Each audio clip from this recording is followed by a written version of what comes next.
Почитувани новинари, добар ден и од мене, добре дојдовте и ви благодарам за присуството.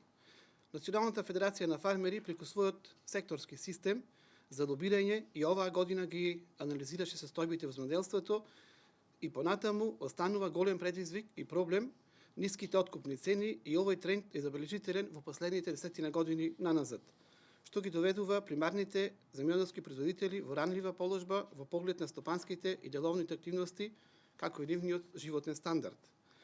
Она што може да се дефинира како значајни проблеми и предизвици во делот на пласманот на земјоделството се следните: ниските откупни цени, неорганизираност кај самите земјоделци, нелојална конкуренција, која го има монополот на пазарот за откуп на земјоделските производи. Непостојањето на договорното производство и понатаму е проблем број 1, недостаток на едукација и инвестирање во нови технологии од страна на самите земјоделци. Недостаток на едукација за предприемништво, непостојање на функционални форми на економско здружување и така натаму. Голем проблем за нас земјоделците е исто така миграцијата и непостојање на интерес на младите да се занимаваат со земјоделство. Загрижувачки е податокот дека миграцијата на граѓаните од руралните средини кон градовите и европските држави достигна едно високо ниво или некаде околу 50%. Според пописот, во 2021 година во Македонија се соочува Македонија со една изразена регионална неравномерност на самото население. Во земјава доминира урбаното население со вкупно од 1.131.356 жители, или некаде во проценти околу 61%, а додека во руралните средини живеат многу помалку, односно 705.357 жители, или во проценти изразено некаде 38,4%. Малите и економски слаби рурални општини има значителен проблем задржување на квалитетот и пристапот до основните услуги, како што се здравствените услуги, образовните, социјалните услуги, особено за населените места со помал број на жители. И што истото резултира со поголемо незадоволство од квалитетот на животот кај руралното население во однос на она кое што живее во урбаните средини. Еден од најголемите проблеми во земјоделскиот сектор во земјата е старосната работна сила или немањето на работници. Морам да истакнеме дека во сите земјоделски подсектори имаме недостаток на работна сила, проблем кој на нас се пролекува со години.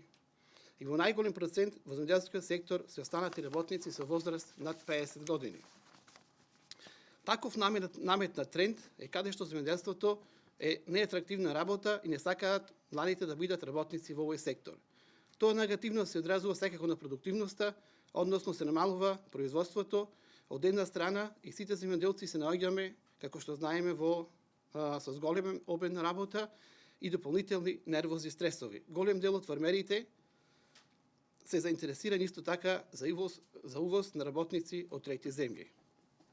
За да ги поддржиме земјоделците, посебно младите, потребно е да се инвестира во инфраструктура, поголема работа и ангажман на руралните општини, во насока на решавање на проблемите, образование и обука на младите лица, за земјоделството и агроиндустријата, воведување на нови технологии на производство, кампањите за промоција на земјоделството и неговите предности, заедно со поволни кредити, поддршка за почеток на земјоделски бизнис и за живот во руралните средини се исто така значајни за развојот на овој земјоделски бизнис и за самите рурални заедници. Од друга страна, негативно на овој сектор, негативно влијание има секако и климатските промени, кои нанесуваат големи штети во изминативе години кај самите производители на храна.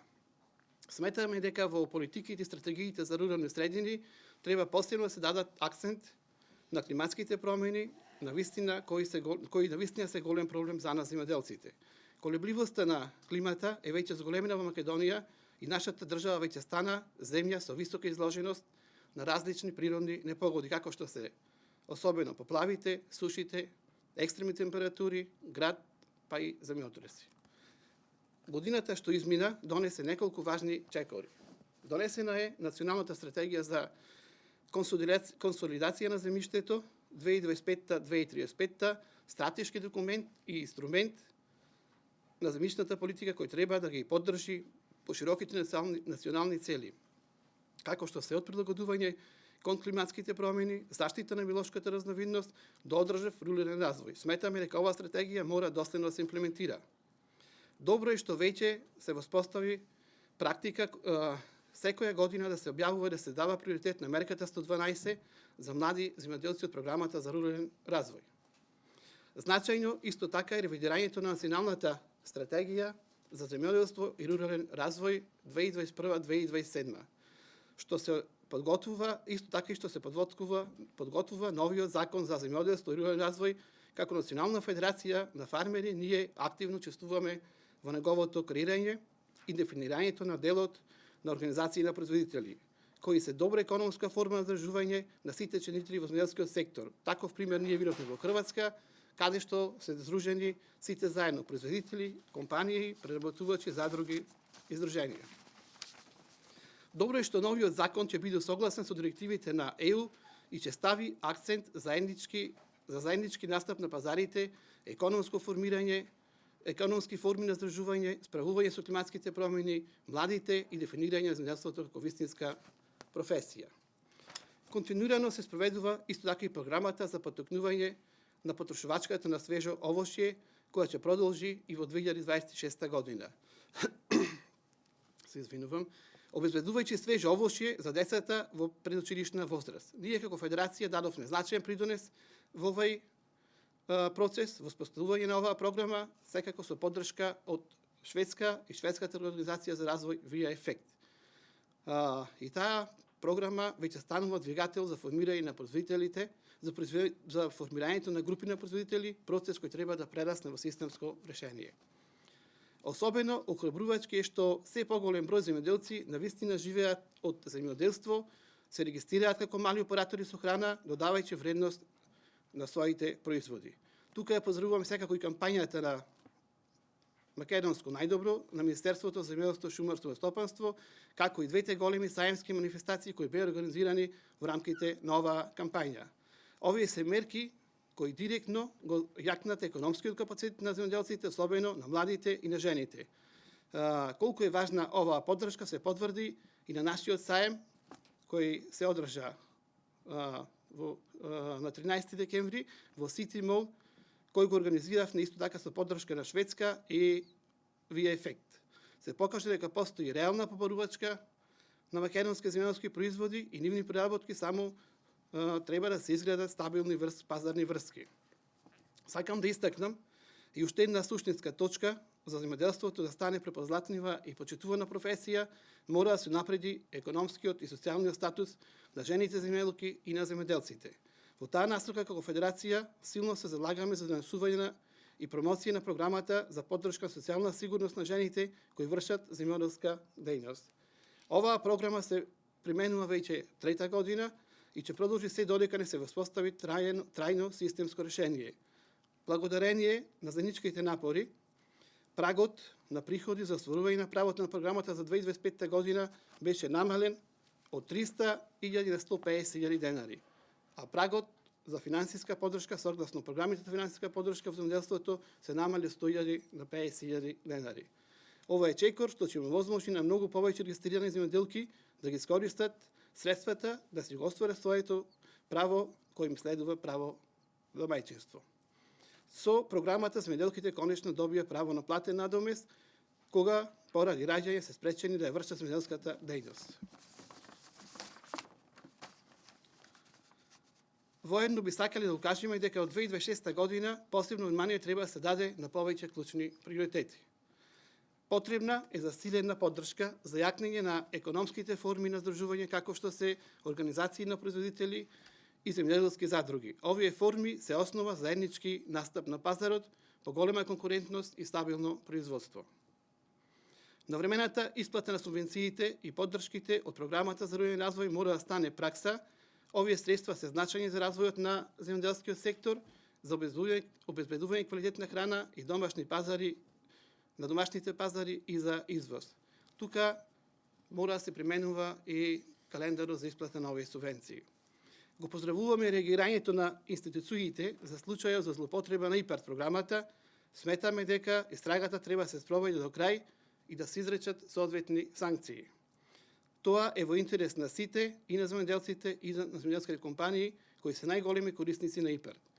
Овие средства се наменети за развој и модернизација на земјоделството и руралните средини, а не за злоупотреба.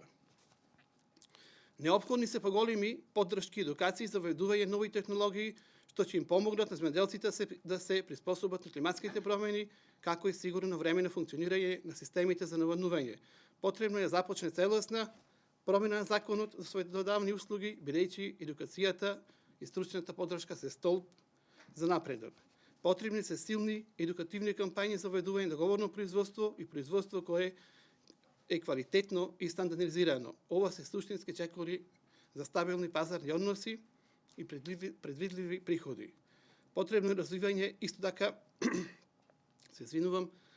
мерки и посебни стратегии кои ќе предонесат за намалување на миграцијата во руралните средини. Во насока на окажување на домашното производство мора да се зачува и зајакне Националната федерација на фармери да спроведува и кампањата "Купувајте домашни земјоделски производи". Целта е да се поттикне зголемување на потрошувачката на домашните производи и на домашниот пазар. Ние ќе продолжиме со активности за подобрување на економски и социјалниот статус на земјоделките и земјоделците, како и со едукација и информирањето за развој на земјоделските стопанства. За крај би сакал да нагласам дека сета работа што извршуваме ние како Национална федерација на фармери, сите наши активности и сите наши ставови и иницијативи се градат врз основа на ставовите на нашето членство. Тие се разгледуваат од управниот одбор, извршната канцеларија и како социоекономски партнер ги презентираме пред Министерството за земјоделство, шумарство, водостопанство и пред сите релевантни институции. Ви благодарам, поверете ако има дополнителни прашања.